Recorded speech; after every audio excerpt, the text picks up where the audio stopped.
സാറേ നമസ്കാരം. ഞങ്ങൾ എന്തിനാ വന്നതെന്ന് സാറിന് അറിയാലോ. ബഷീറേ, ഫയലുകൾ പരിശോധിച്ച് എന്തെങ്കിലും പ്രശ്നമുണ്ടെങ്കിൽ അതിനിപ്പോൾ നിങ്ങൾ എത്ര യൂണിയൻകാർ വന്നാലും ഞാൻ പ്രേമന് മെമ്മോ കൊടുക്കും. നിങ്ങൾ എന്താണ് ഈ പറയുന്നത്? ഞാൻ എന്ത് ചെയ്തെന്നാ? ഞാനിതൊക്കെ ഒന്ന് നോക്കട്ടെ. പ്രേമൻ ചെന്നൈക്ക് വെച്ച ഫയലുകളിൽ ഒരു ക്ലാരിറ്റി ഇനിയും വരാനുണ്ട്. എന്ത് ക്ലാരിറ്റി ഇല്ലെന്ന്? ദേ, പ്രശ്നങ്ങൾ കൂടുതൽ വഷളാക്കരുത്. ഒന്നാമത് ഞാനില്ലാത്ത സമയത്താണ് എന്റെ ക്യാബിനിൽ കയറി എന്റെ റെക്കോർഡ്സ് എടുത്തത്. എൻ്റെ കീഴുദ്യോഗസ്ഥരുടെ ക്യാബിനിൽ കയറാനും വേണമെങ്കിൽ ഒരു മിന്നൽ പരിശോധന നടത്താനും ഇവിടുത്തെ നിയമം എന്നെ അനുവദിക്കുന്നുണ്ട്. ഫയലുകൾ ആവശ്യമാണെങ്കിൽ ചോദിക്കണം. ഹേ, അല്ലാതെ ഞാനില്ലാത്തപ്പോ പതുങ്ങി വന്ന് എടുക്കുകയല്ല വേണ്ടത്. ചോദിച്ചാൽ നീ ഇങ്ങ് എടുത്ത് തരും. എന്നെ ബുദ്ധിമുട്ടിച്ച സാറും ബുദ്ധിമുട്ടും.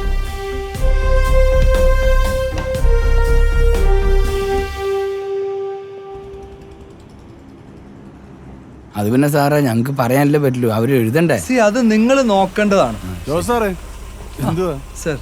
ആക്ച്വലി ഇവര് നമ്മുടെ രജിസ്റ്റർഡ് ആണെങ്കിൽ ഫോൺ നമ്പറും ഇല്ല, ടൈമും ഇല്ല. ദാ ഷൂ എന്ന് പറഞ്ഞൊരു ഒപ്പ് ഇട്ട് വെച്ചിട്ടുണ്ട്. അല്ല സാർ, 2-3 കേസുകൾ വിട്ടുപോയിട്ടുണ്ട്. നമ്മൾ മൂത്രമൊഴിക്കാനോ വല്ലതും പോയപ്പോൾ സംഭവിച്ചതായിരിക്കും സാർ. പക്ഷെ സാറിന്റെ ഗസ്റ്റ് കൃത്യമായിട്ട് എഴുതിയിട്ടുണ്ട്. അതൊക്കെയാ വീട്ടുകളാ.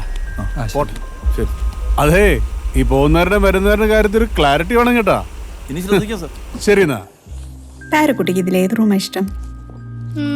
ഇത് ചെറുതായി പോയില്ലല്ലോ. എടോ, ഓരോ ദിവസം കഴിയുന്തോറും വലിപ്പം കൂടുന്നുണ്ടോ വീടിന്? കൂടിയ മുറി ഏതാണെന്നറിയോ? മാഷ് ഇന്നലെ പറഞ്ഞ കാലാവസ്ഥ മുറി. അയ്യോ, അത് വേണം. എന്റെ വാന നിരീക്ഷണം അത് വേണം. നമ്മൾ ആ കൂടെ ഒരു വീടല്ലേ വെക്കുന്നുള്ളൂ ലൈഫില്, അല്ലേ? No comments. ആ, താങ്ക്സ്. ഇന്നിവിടെ ആ ഒരു ഗസ്റ്റ് വന്ന്. ഗസ്റ്റാ? ഇവിടെയാ ബെസ്റ്റ്.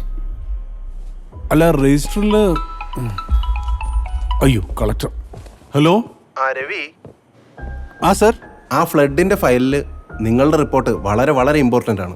എന്താന്ന് വെച്ചാൽ അത് വെച്ച് മാത്രമേ നമുക്കൊന്ന് കണക്ട് ചെയ്യാൻ പറ്റൂ. എന്നാലേ നമുക്കൊന്ന് തടിതാപ്പാൻ കഴിയൂ. സാർ അതിലൊരു ടെൻഷൻ ആവണ്ട. ഫയലൊക്കെ ഞാൻ കൊണ്ടുവന്നിട്ടുണ്ട്. ഇനി അത് എത്ര രാത്രിയാണെങ്കിലും അത് കംപ്ലീറ്റ് ചെയ്ത് എനിക്ക് ഫോർവേഡ് ചെയ്തിട്ട് മാത്രമേ രവി ഉറങ്ങാൻ പാടുള്ളൂ. Sure sure.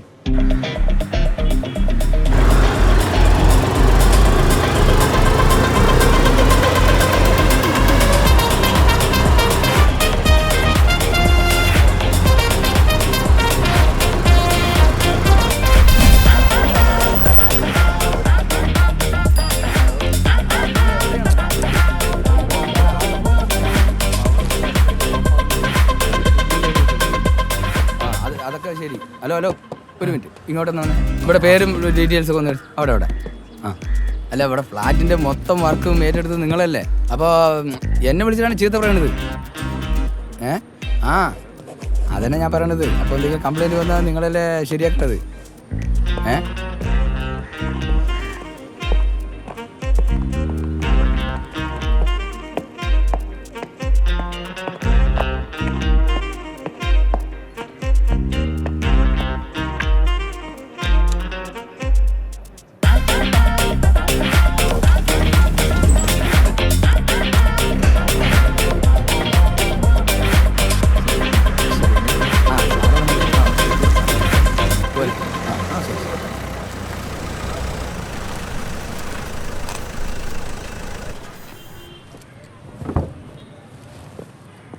രവി സാറേ, സാറിനൊരു ഗസ്റ്റ് ഉണ്ടായിരുന്നു.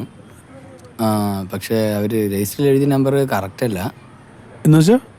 അല്ല സാർ, അവർ എഴുതിയിരിക്കുന്നത് 9 അക്കമുള്ളൂ, 10 അക്കം ഇല്ല. അപ്പോൾ സാറിന് നമ്പർ പകരം എഴുതിക്കോട്ടെ. ഇതൊക്കെ അപ്പോൾ ശ്രദ്ധിക്കണ്ടേ? അല്ല സാർ, ഞങ്ങൾ ഇപ്പോഴാണ് കാണുന്നത്.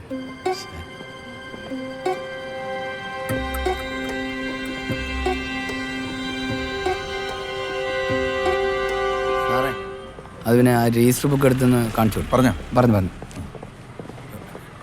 ഇതുകൊണ്ട് പറയുന്നല്ലേ സാറേ, എന്ത് ചെയ്താലും സെക്യൂരിറ്റിയാ കുറ്റം. ഞാൻ മുമ്പ് നിന്നൊരു ഫ്ലാറ്റ് ഉണ്ടായിരുന്നു, സൺഷൈൻ. അവിടെ മൊത്തം ഉടായിപ്പായിരുന്നു. വരുന്നവർ എന്തെങ്കിലുമൊക്കെ എഴുതി വെച്ചങ്ങ് പോകും. നമുക്കറിയാതെ. പിന്നെ ഇവിടുത്തെ ഫ്ലാറ്റിലെ ചില കാര്യങ്ങൾ പറയാൻ തുടങ്ങിയാലുണ്ടല്ലോ. അയ്യോ, ഇതാ നോക്കി സാർ, ഇതിനു മുമ്പ് ഈ ഗസ്റ്റ് തന്നെ വന്നത്. അന്ന് തന്നെ നമ്പർ വിളിച്ചിട്ട് കിട്ടുന്നില്ല. ഓ, ഒരു നമ്പർ കുറവാണ്. ചിലപ്പോൾ ഗസ്റ്റിന് എന്തെങ്കിലും തെറ്റ് പറ്റിയതായിരിക്കും.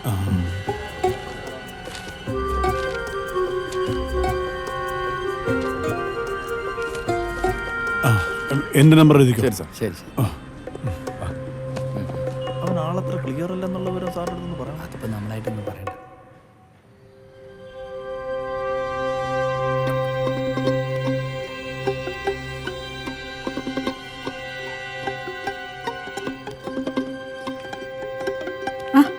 എത്തിയോ? എന്തു പറ്റി? മുഖമൊക്കെ മേഘവൃതാണല്ലോ. മോളോട് താഴെ കളിക്കാൻ പോയി.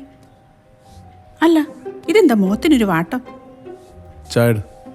അതെ, 8D സുമ ഒരു കോഫി പൗഡർ തന്നു. 8D? ആ, സുമ. അവളുടെ ഭർത്താവ് ആഫ്രിക്കയിൽ നിന്ന് വന്നപ്പോൾ കൊണ്ടുവന്നു. ഇന്ന് കോഫി എടുക്കട്ടെ, ഒരു ചേഞ്ചിന്. സുഹൃത്തെ, എനിക്ക് ചേഞ്ച് വേണ്ട, മനസ്സിലായോ? ഇതുവരെ എങ്ങനെ ആയിരുന്നോ അങ്ങനെയൊക്കെ തന്നെ ആയിരുന്നാ മതി. ഇത് എന്തോ ഇത്? ചായക്ക് ചായ അല്ല പിന്നെ. 8D ചായ എടുക്കുവാന്നേ.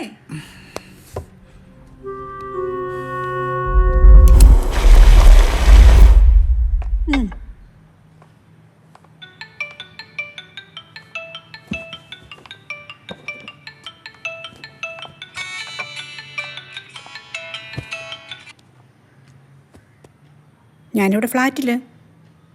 മോള് താഴെ കളിക്കുന്നുണ്ടല്ലോ. ആ, ഓ, ഈവനിങ് അല്ലേ? ആ, ഓക്കെ, ആയിക്കോട്ടെ. ഇന്ന് വൈകിട്ടേ വനിതാ കമ്മിറ്റി മീറ്റിംഗ് ഉണ്ട് താഴെ. നിന്റെ കഴുത്തിലെന്തോ ഒരു പാട്? പാടോ? എന്ത് പാട്? നഖമൊക്കെ കൊണ്ടുപോലത്തെ ഒരു പാട്. അയ്യോ, അത് മാത്രമോ കണ്ടോളോ? ദേ, ഇവിടെയും ഇവിടെയും ഇവിടെയും ഇവിടെയും ഒക്കെ പാടുണ്ട്. അതെ, അടുക്കളയിൽ ഒരു 5 ദിവസം പണിയെടുത്തു നോക്ക്, അപ്പം മനസ്സിലാവും. അടുക്കളയിൽ ജോലി ചെയ്താ കഴുത്തിനകത്ത് പാട് വരുമോ? ഷടാ, ഇതെന്തൊരു പാട്? ഇത് ഏത് പാടിൻ്റെ കാര്യമായി പറയുന്നേ? ഞാൻ നോക്കട്ടെ. നോക്ക, അവിടെ അതിന്റെ സൈഡില്. ആ, ഇത് ആ അടുക്കളയിലെ തുണി ഇടുന്ന ആ ഫ്രെയിം കൊണ്ടുവന്നേ.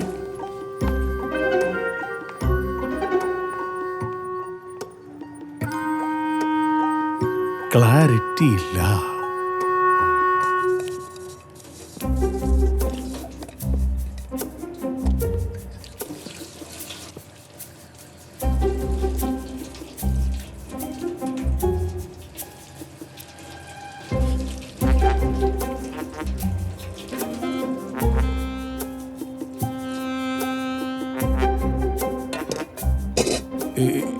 ഇത് കൊണ്ടിട്ടാണോ നിന്റെ കഴുത്ത് മുറിഞ്ഞത്? എന്താ? അല്ല, ഈ സ്റ്റാൻഡ് കൊണ്ടിട്ടാണോ നിന്റെ കഴുത്ത് മുറിഞ്ഞതെന്ന്? ആ, എന്നാ പിന്നെ നമുക്കേ ഇത് അടച്ചിട്ട മുറിയിലോട്ട് മാറ്റാം. അടച്ചിട്ട് മുറിയില്ലോ? അതിനകത്തെല്ലാം നിങ്ങളുടെ പഴഞ്ചമ്പാട്ട സാധനങ്ങൾ ഇരിക്കുമല്ലേ? അവിടെ സൂചി കുത്താനിടയില്ല. പഴഞ്ചം പാട്ട സാധനങ്ങളാ? എടി, കേരളത്തിന്റെ കാലാവസ്ഥ അതിസൂക്ഷ്മമായി നിരീക്ഷിക്കാൻ ഞാൻ എന്റെ കുട്ടിക്കാലം മുതൽ ശേഖരിക്കുന്ന ഉപകരണങ്ങളാണത്. ക്ഷമിക്കണം, പരിപാവനമായ ഉപകരണങ്ങൾ അവിടെ ഉണ്ടെന്നുള്ളത് ജസ്റ്റ് ഒന്ന് ഓർമ്മിപ്പിച്ചതേ ഉള്ളൂ. കളത്തല്ലേ, ഒരുപാട് കളത്തല്ലേ. നിന്റെ ഇതിവിടെ ഇരുന്നാ മതി, മുറിഞ്ഞോട്ട്.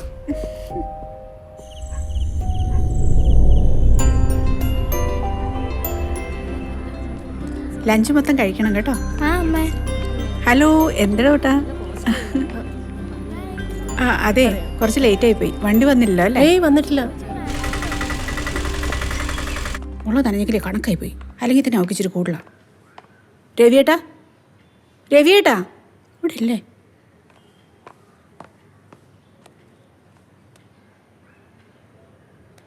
ഹലോ, രവിയേട്ടൻ ഇതെവിടാ? ഞാനിവിടെ താഴെ ഓഫീസിലാ. ആ മെയിൻ്റെനൻസ് അടയ്ക്കാൻ വന്ന. ആ, ശരി. മോനെ, എനിക്ക് കഴിഞ്ഞ 2 ദിവസത്തെ CCTV ഒന്ന് ചെക്ക് ചെയ്യണം. എന്ത് പറ്റി സാർ? എൻ്റെ കാറിനൊരു സ്ക്രാച്ച്, അത് ഇവിടുന്നാണോ വന്നതെന്ന് അറിയണം. അത് ശരി, നോക്കാം സാർ.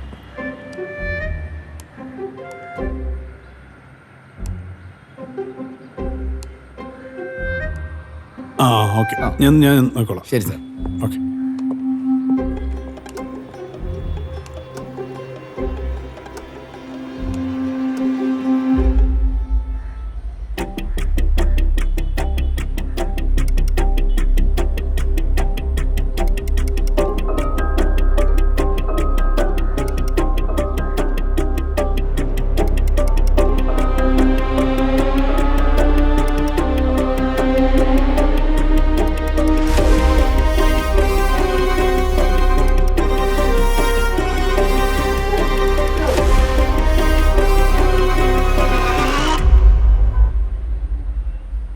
ഞാൻ ഇത്ര നാളും കരുതിയിരുന്നത് ലോകത്തിലെ ഏറ്റവും പെർഫെക്റ്റായ ഭർത്താവ് ഞാനെന്ന.